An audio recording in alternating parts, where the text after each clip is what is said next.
મુખ્ય રીતે તો અકોટા વિધાનસભા મતક્ષેત્રમાં અને આમ તો શહેરની આખી ચર્ચા જે રીતે થઈ કે જે બી ટ્રાફિકના બોટલનેક્સ છે એને કઈ રીતે આપણે સુધારી શકીએ.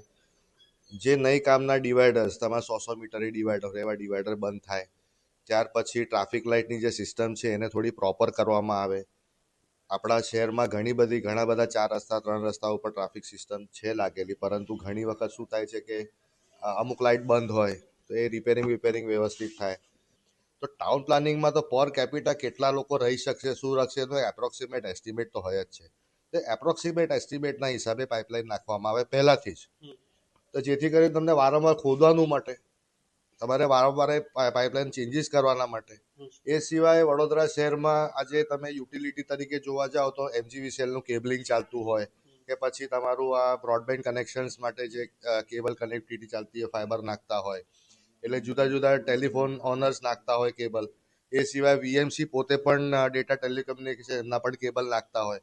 આ બધા મેન્યુઅલી એક પછી એક પોતપોતાના હિસાબે નાખતા હોય છે. એની અંદર ડ્રેનેજના મેનહોલ્સ રપ્ચર થતા હોય છે, પાઇપ્સ રપ્ચર થતી હોય છે, પીવાના પાણીની ટ્રંક્સ રપ્ચર થતી હોય છે. તો આ બધું ન થાય આવતા સમયમાં. તો જે રસ્તા ઉપર વિધિન ધ સિટી થઈ શકતું હોય અને જે આવજી વિસ્તારમાં જે નવીન વિસ્તાર છે એની અંદર યુટિલિટી કોરિડોર્સ બનાવવામાં આવે, જેથી કરીને આ કેબલ્સ જેટલા છે જે તમારા કેબલ્સ ડ્રીલ કરીને નાખવામાં આવે છે એ બધા યુટિલિટી કોરિડોર્સ એટલે આ ડક્ટ્સમાં સમાઈ જાય. એ રીતે કરીને આપણે ખોદકામ પણ ઓછું કરી શકીએ શહેરનું. આવા સૂચનો મૂકવામાં આવ્યા હતા.